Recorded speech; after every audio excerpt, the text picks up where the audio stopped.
Bien, saludos cordiales. Es un privilegio y gusto estar con ustedes en este evento organizado por Débora Vieira como parte de su proyecto del nivel 3 de la iniciativa Logos y Cosmos. Una breve presentación. Mi nombre es Josué Olmedo, como ya lo mencionó Débora. Estoy casado con Ruth. Podemos ir a la siguiente imagen. Y tenemos dos hijas. Allí está mi hija menor, está al lado mío. Ella es Ela. La siguiente hija es la hija mayor, Ana, y mi esposa, Ruth.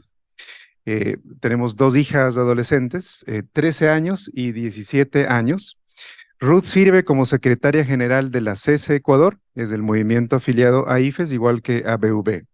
Como ya lo mencionó Débora, yo estudié odontología y por algunos años ejercí mi profesión, pero la mayor parte de mi tiempo la he dedicado al ministerio estudiantil y desde allí han surgido otros intereses de estudios y otros intereses académicos también. El tema de la investigación que voy a presentarles ahora explora la relación entre las ciencias y la fe cristiana. Este tema surgió de varios intereses míos, pero fundamentalmente de uno, que es la pastoral de estudiantes y profesores universitarios cristianos. Básicamente tenía esta pregunta de interés o de investigación, como la pueden ver allí en la pantalla, ¿sí? ¿Cuáles son las características generales más importantes del diálogo entre las ciencias y la fe cristiana, tal como se lo ha sostenido hasta hoy? Y otra pregunta, ¿cómo se puede establecer el diálogo entre las ciencias y la fe cristiana desde el paradigma postcolonial? El objetivo general fue elaborar una propuesta postcolonial de diálogo entre las ciencias y la fe cristiana. Algunos de los métodos que usé para esta, podemos seguir a la siguiente imagen. De manera general les comento algunos de los métodos que usamos. Fueron los siguientes. Una exégesis bíblico-teológica, también una metodología documental bibliográfica, la crítica postcolonial decolonial y entrevistas semiestructuradas, para que tengan una idea de cómo se orientó esta investigación. Entonces, en primer lugar se estableció una visión de las escrituras respecto del conocimiento humano. Dentro de estos textos bíblicos seleccionados, escogí parte de Génesis, Proverbios, Eclesiastés, Daniel y Lucas. En segundo lugar, se describieron las características generales de cómo ha sido categorizada la relación entre las ciencias y la fe cristiana. En tercer lugar, se identificaron los aportes realizados desde las perspectivas postcolonial y decoloniales al entendimiento de las ciencias y de la fe cristiana. Y finalmente, en cuarto lugar, se bosquejó un acercamiento post o descolonial a las ciencias y la fe cristiana. Vamos con lo primero. Los textos bíblicos seleccionados para explorar la valoración de las escrituras respecto del conocimiento humano fueron los siguientes: Génesis 1 y Génesis 2, Proverbios 22, el 17 al 24 y hasta el 22, Eclesiastés capítulo 1, versos del 12 al 16 y los siguientes, Daniel capítulo 1 y finalmente Lucas, los primeros 4 versículos, tal como pueden ustedes verlo allí. Entonces, al tenor de los análisis realizados a este conjunto de textos bíblicos, se puede afirmar que las comunidades creyentes en Dios tuvieron, en general, un abordaje y valoración positivas del conocimiento humano generado por fuera de su comunidad, y también tuvieron una valoración o uso crítico de este conocimiento, una valoración positiva, pero también una valoración y uso crítico. A la siguiente imagen. Ahí ustedes pueden ver, vamos primero con la valoración positiva que se tenía del conocimiento humano. Y a manera de resumen, en los dos relatos de la creación de Génesis se ve una valoración positiva en la asimilación o apropiación de convenciones literarias míticas y mesopotámicas. Voy a leerlas todos, luego pueden escuchar la traducción, igual tienen el texto allí. En la sección de Proverbios, conocida como los 30 dichos de los sabios, se ve una valoración positiva en el uso y la adaptación de los proverbios de las enseñanzas de Amenemope. En las secciones del libro de Eclesiastés se ve una valoración positiva en evaluar la búsqueda y adquisición de sabiduría como provechosa. En el relato de Daniel es una valoración positiva en evaluar la búsqueda y adquisición de sabiduría como en las ciencias babilónicas y en el hecho de que Dios los capacitó a Daniel y a sus compañeros para que sobresalgan en esta actividad de adquirir conocimientos. Y finalmente, en el prólogo del Evangelio de Lucas se nota una valoración positiva en la adopción de métodos históricos y convenciones literarias comunes a la cultura greco-romana de la época para escribir esta biografía de Jesús. Cuando decimos valoración positiva, es que se hace uso del conocimiento que otros produjeron para causas religiosas o causas del Evangelio. Ahora vamos con la valoración crítica desde estos mismos textos. La valoración crítica de los conocimientos se manifestó así. En los relatos del Génesis, en el uso de estas mismas estructuras literarias para establecer una polémica con el discurso oficial hegemónico. Se usan las estructuras míticas para criticar al imperio. En la sección de Proverbios, en interpretar y filtrar teológicamente las enseñanzas del maestro egipcio a través del principio de temor de Dios. Se recogen proverbios egipcios, pero se los filtra teológicamente a través del concepto de temor de Dios. En el Eclesiastés, esta valoración crítica se ve al señalar los límites del conocimiento humano para ofrecer un sentido total de la vida. Entonces se dice, el mucho conocimiento no va a dar sentido total a la vida, e invitando a experimentar el conocimiento en el marco de referencia más amplio del temor de Dios. Y finalmente, en el relato de Daniel, cómo se ve la valoración crítica en encuadrar la formación intelectual en la lealtad primera y última a Dios, no al proyecto imperial babilónico del rey.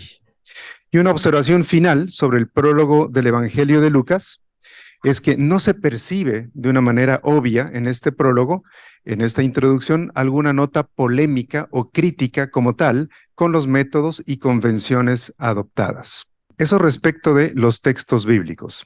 Pero ahora hagamos un repaso histórico de algunas de las categorizaciones de las relaciones entre las ciencias y la fe cristiana o ciencias y religión. Tenemos una primera etapa, vamos a llamarle una etapa pionera. Empieza con Ian Barbour, físico y teólogo, que es considerado el pionero del estudio de la ciencia entre la ciencia y religión.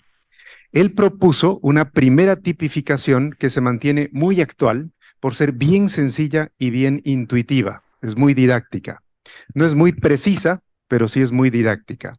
Según este autor, la relación entre estas dos entidades puede ser tipificada en estas 4 categorías que tienen allí en la pantalla, como conflicto, independencia, diálogo e integración. En base a esta tipificación, otros han propuesto otra con una ligera modificación. Es conflicto, independencia, diálogo, complementariedad e integración. La siguiente es la etapa de la complejización. Hay un teólogo, historiador, más que teólogo, perdón, Brooke, historiador de la ciencia, que más bien propone la tesis de la complejidad histórica. ¿Qué es lo que dice Brooke? Señala que las categorizaciones son poco certeras, pues las relaciones entre las ciencias y la religión son complejas y resisten cualquier tipo de categorización o tipificación. A la voz de Brooke se unen otros, por ejemplo, Michael Stenmark, un filósofo de la ciencia, y David Livingstone, un geógrafo, para enfatizar el carácter localizado, político y cultural tanto de la ciencia como de la religión. Una siguiente etapa es la que podríamos llamar una etapa post-ciencia y religión. Ahí el historiador de la ciencia australiano Peter Harrison propone que la situación va más allá incluso de lo complejo, ya que las mismas nociones y prácticas de ciencia y religión han sido históricamente contingentes y se han transformado a lo largo de los siglos. Cuando hablamos de ciencia y religión, no estamos hablando de lo mismo a través del tiempo, pues ciencia y religión no son categorías transhistóricas. Esto lo señala en un libro que hoy lo vi, está traducido al portugués, un muy buen libro, Los territorios de la ciencia y religión. En su más reciente trabajo, y me parece que está de venta el libro por allá, les recomiendo comprarlo y leerlo y estudiarlo. En su más reciente trabajo, extiende tal argumento para afirmar que tanto la ciencia como la religión han de ser consideradas prácticas formativas y tradiciones históricas. El libro se llama Después de la ciencia y religión, o en inglés After Science and Religion. En lo que se podría describir también como un abordaje post-ciencia y religión, estos dos autores, John Perry y Joanna Leidenhack, proponen lo que llaman una teología conectada con la ciencia, o en inglés Science Engaged Theology. Cuando los teólogos hacen afirmaciones sobre la realidad creada, argumentan ellos, sobre la realidad creada y empírica, deben incorporar los hallazgos de la investigación empírica en sus análisis.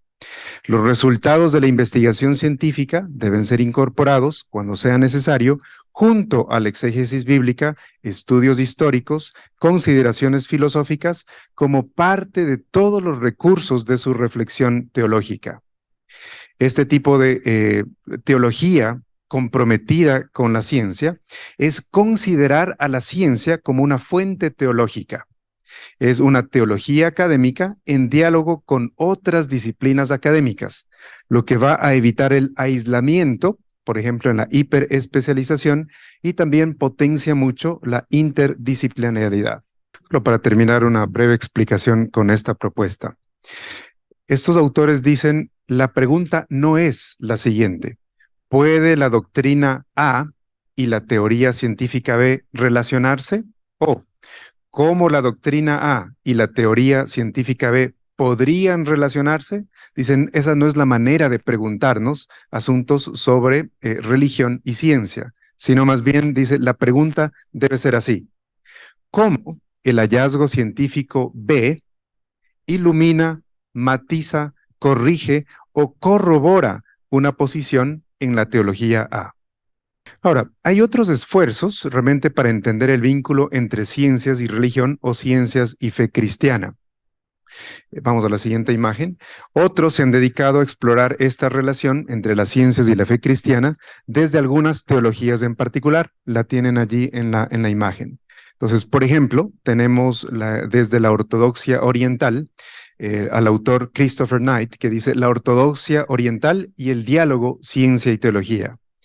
Este escritor, Keith Mathison, un abordaje reformado a la ciencia y la escritura.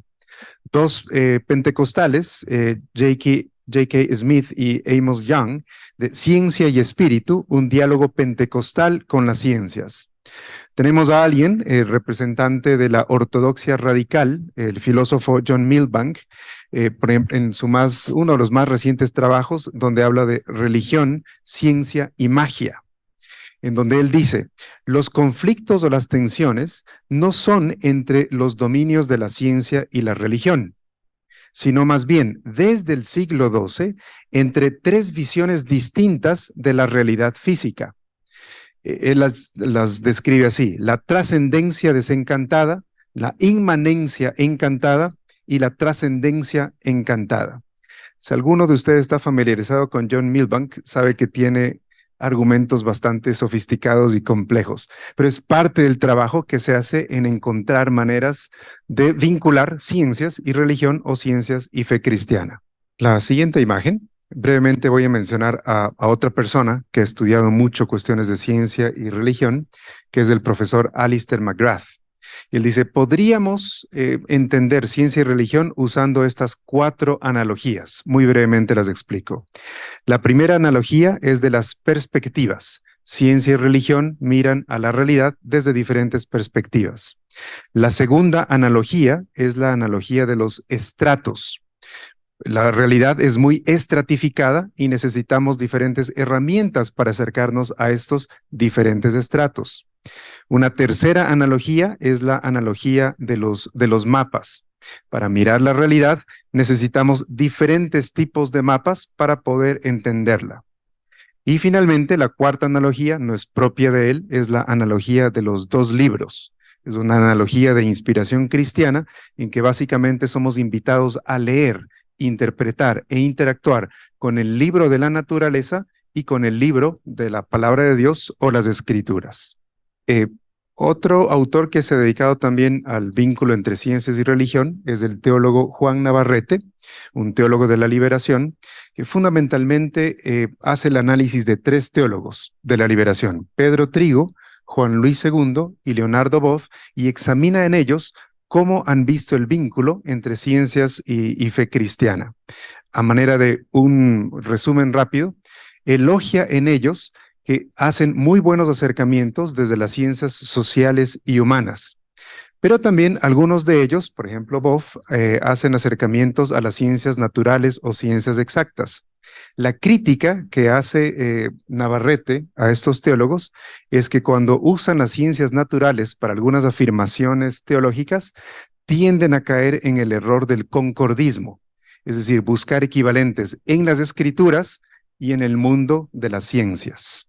Vamos a la siguiente imagen. Esto a una manera bien rápida de que miremos todos los esfuerzos que se hacen por entender cuestiones de ciencia y fe cristiana desde diferentes perspectivas. Mi inquietud era decir, bueno, ¿cómo hacemos, cómo leemos ciencias y religión o ciencias y fe cristiana desde América Latina y desde otras perspectivas teológicas también? Es allí que me propuse hacer un tipo de lectura postcolonial, decolonial a este tipo de vínculo.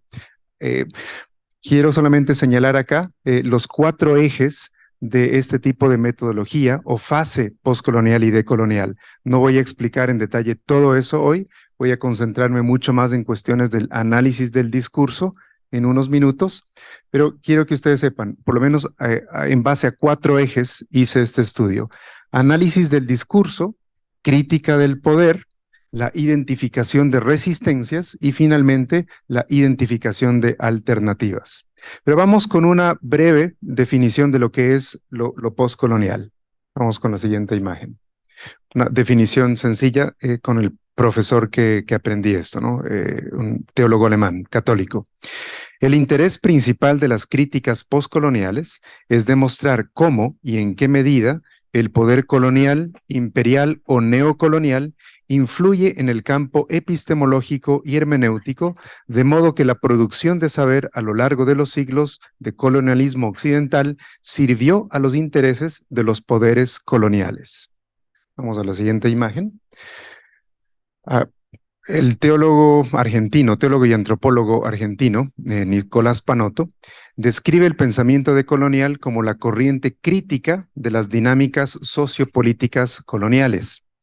Fundamentado en el trabajo de algunos otros autores antes mencionados, Panotto identifica al menos tres dispositivos de la colonialidad: la colonialidad del ser, del poder y del saber.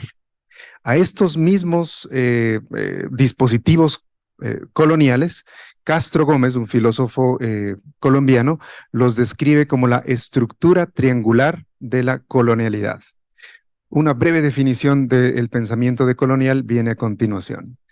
Y ahora viene en la siguiente imagen una definición del abordaje decolonial, que es el análisis de los efectos a largo plazo que el proyecto colonial tuvo sobre las culturas, economías y sistemas políticos de América Latina. Estos efectos son caracterizados como colonialidad y se relacionan de manera profunda con la modernidad europea y eurocéntrica propagada y traída a Latinoamérica por los poderes coloniales. Este mismo autor señala que los estudios postcoloniales y decoloniales son muy cercanos, sin embargo, diferentes. Los primeros, los estudios postcoloniales, se concentraron en la crítica al discurso colonial desde la teoría cultural, inspirados mayormente en el postestructuralismo francés, aunque hubo alcances a otras áreas posteriormente, como se puede ver en los trabajos, ¿no?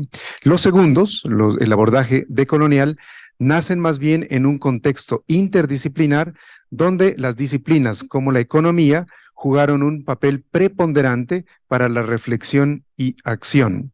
Asumieron, por ejemplo, conceptos fundamentales como el sistema mundo y la teoría de la dependencia. Vamos a la siguiente, ya lo expliqué esto. Exactamente. Vamos a concentrarnos solamente en la parte del análisis de discurso y lo que en general estos autores postcoloniales y decoloniales dicen acerca de las ciencias, como lo van a ver ustedes allí. Las críticas van por estos lados. Usualmente es un tipo de ciencia o producción del conocimiento que ha sido eurocentrista. Asume una posición supuesta de objetividad y neutralidad, lo que Castro Gómez llama la ibris del punto cero. Tiende a cuantificar o matematizar la realidad y simplifica para poder establecer leyes universales. Estas leyes universales se convierten en leyes naturales que terminan además siendo leyes sociales en este mismo tipo de lógica. Concibe también a la realidad como un mundo máquina, un sistema cerrado, y tiende a fragmentar y dividir el conocimiento. Está el conocimiento científico, por un lado, privilegiado, y el conocimiento o sentido común. Tiende a dividir entre los especialistas, los más capaces, y también la población en general. Vamos ahora a concentrarnos en las críticas que hacen estos autores y autoras acerca de la fe cristiana como tal desde la perspectiva postcolonial o decolonial. Entonces, por ejemplo, el historiador y teólogo Dussel, argentino-mexicano, describe a las expresiones de la fe cristiana que recibimos acá en Abya Yala o América Latina como la cristiandad latino-germana metropolitana colonialista, en contraste con el cristianismo mesiánico que uno puede encontrar en los escritos del Nuevo Testamento. Entonces, hay que diferenciar entre este cristianismo mesiánico y el cristianismo que él lo pone bajo este largo nombre, ¿sí? También el sociólogo Gross-Fogel dice el cristianismo, por lo menos el que vino a nuestras tierras, parte del sistema mundo europeo, euroamericano, moderno, colonial, capitalista, patriarcal. Siempre usan nombres bien largos para describir asuntos, que es el estilo que dice es cristianízate o te mato. Un tipo de cristianismo muy vinculado a la violencia, el colonialismo o el imperialismo. Y finalmente, Silver dice una versión de cristianismo con una epistemología enfocada en el individuo y en el tiempo, en contraste con otras espiritualidades basadas más en la comunidad, en el espacio y en las interrelaciones entre estos. Entonces, cuando estos mismos pensadores y pensadoras postcoloniales y decoloniales hacen la crítica, ellos mismos diferencian entre qué tipo de cristianismo están efectivamente criticando. Vamos a la siguiente. Quiero, en toda esta exploración que hice, desde los modelos más sencillos de Ian Barbour, luego la crítica a este modelo, y luego el desarrollo posterior de los vínculos entre ciencia y religión, identifiqué algunas continuidades entre estos, ¿no? La primera es que el modelo, el primer modelo, el de Ian Barbour, son dos entidades que están peleadas o que dialogan o lo que fuera. Dice, el modelo considera a ambas entidades, la ciencia y la fe cristiana, de manera aislada y descontextualizada. Parecería que son dos entidades que siempre se han relacionado como conflictivas. No toma en cuenta realmente su historia y su localización. Esto ha dado la impresión de que estas entidades siempre han existido y siempre se han relacionado como tal. Alistair McGrath llama a esto la falacia esencialista, es decir, valorar la relación entre las ciencias y la fe cristiana o religión como permanentemente definidas por la naturaleza esencial de ambas entidades. Vamos con esta parte de la afirmación, al siguiente, anterior, eso de la afirmación, porque algo en lo que también coinciden es en una afirmación positiva acerca del papel de las ciencias, la fe cristiana y las instituciones que representan. En relación con los críticos postcoloniales y decoloniales de la ciencia y de la fe cristiana en esta modalidad eurocéntrica, sin embargo, de las fuertes críticas que argumentan, se puede afirmar que no se consideran sus posiciones como posturas anticiencia o antiteología o anti-Europa por sí mismas. Sus observaciones son dirigidas al eurocentrismo, a una aspiración de universalismo y al colonialismo con los que tienden a operar. Castro Gómez, en un escrito en el 2007, dice, en su planteamiento de la decolonización de la universidad, es explícito en afirmar que la decolonización de la universidad y del conocimiento no es ver al occidente como enemigo, no implica recurrir a algún tipo de esencialismo latinoamericanista o etnocentrista, no es tampoco una anulación de la ciencia moderna, pero sí, dice él, y cito, es una ampliación del campo de visibilidad abierto por la ciencia occidental moderna, dado que ésta fue incapaz de abrirse a dominios prohibidos como las emociones, la intimidad, el sentido común, los conocimientos ancestrales y la corporalidad. Y quiero finalizar con unas 4 complementaciones que desde la crítica postcolonial y decolonial se pueden hacer para mirar esta relación. A la siguiente imagen, la primera complementación está relacionada con situar a estas entidades, ciencia y religión, y su categorización en un contexto político, histórico y global. Es la contextualización. Debemos mirar a las ciencias y la religión en su contexto. La segunda complementación tiene que ver con la noción de diálogo de saberes. Esta noción de diálogo ya se recoge en alguna manera en la tercera categoría en el modelo de Barbour y de otros. Algunos lo ponen como la complementariedad, pero es todavía una interacción en la que cada disciplina está en su propio mundo y es bastante individualizada. Es decir, cada entidad aporta lo suyo, pero sin dejarse afectar positivamente por los hallazgos de la otra. Es así que Castro Gómez propone ir incluso más allá de la interdisciplinaridad y propone la transculturalidad y transdisciplinaridad para decolonizar la universidad, y esa es una necesaria complementación bajo la noción de diálogo de saberes. Vamos con las 2 últimas complementaciones. La tercera se enfoca en una visión integradora. Respecto del vínculo ciencias y fe cristiano-religión, el pensador Panotto afirma que el aporte de las perspectivas postcolonial y decolonial no solo va en función de la deconstrucción de este vínculo, sino que debe apuntar también a construir y ampliar puentes, como justamente debido al aporte crítico e integrador que proveen dichas perspectivas.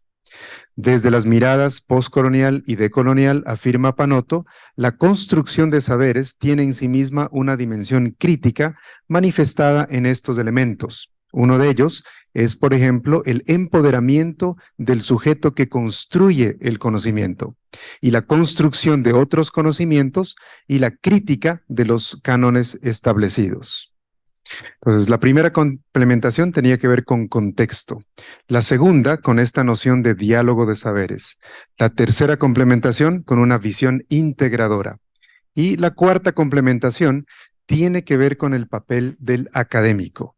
Se piensa aquí en el académico que se identifica como cristiano o como creyente, aquel que experimenta en sí el mundo de las ciencias y de la fe cristiana en su misma persona. Con una visión y práctica integradora de estas entidades, se apuntala lo que Panotto describió desde la poscolonialidad como un concepto más radical del intelectual orgánico, es decir, con una conciencia más acusada de la función política y social del académico cristiano.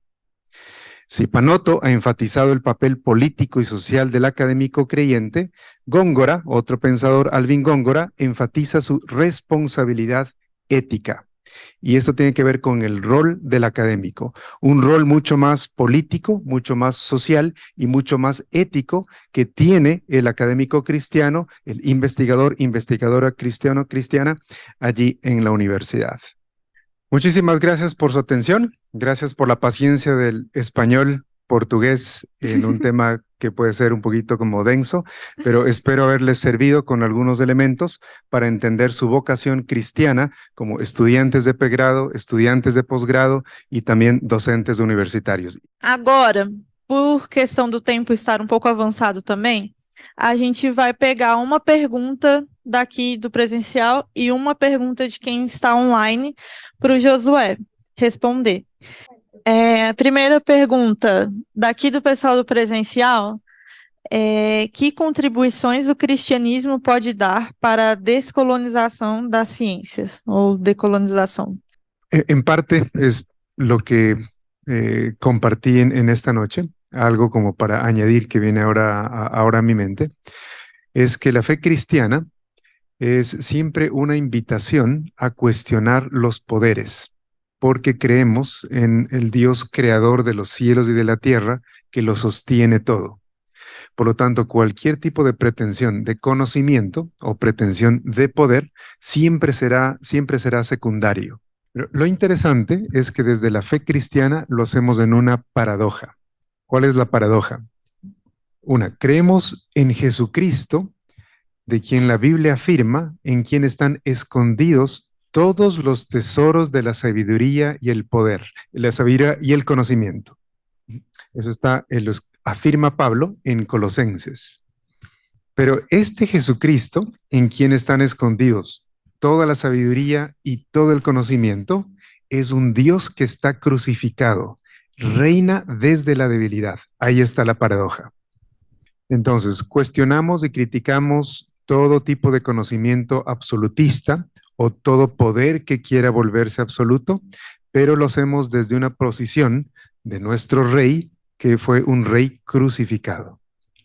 Y lo segundo que quiero mencionar es que tenemos un marco teológico para mirar el conocimiento, y desde este marco teológico, entonces también hacemos una tarea de decolonización. Y yo diría que es incluso mucho más profundo que una decolonización, porque nos referimos al hecho de la redención o la restauración de todas las cosas, incluyendo el conocimiento, en Cristo. ¿Cuál es el marco teológico? Tiene 4 elementos. Miramos la realidad y por lo tanto el conocimiento que aprendemos o producimos desde estos 4 elementos: la creación, la caída, la redención y la restauración final.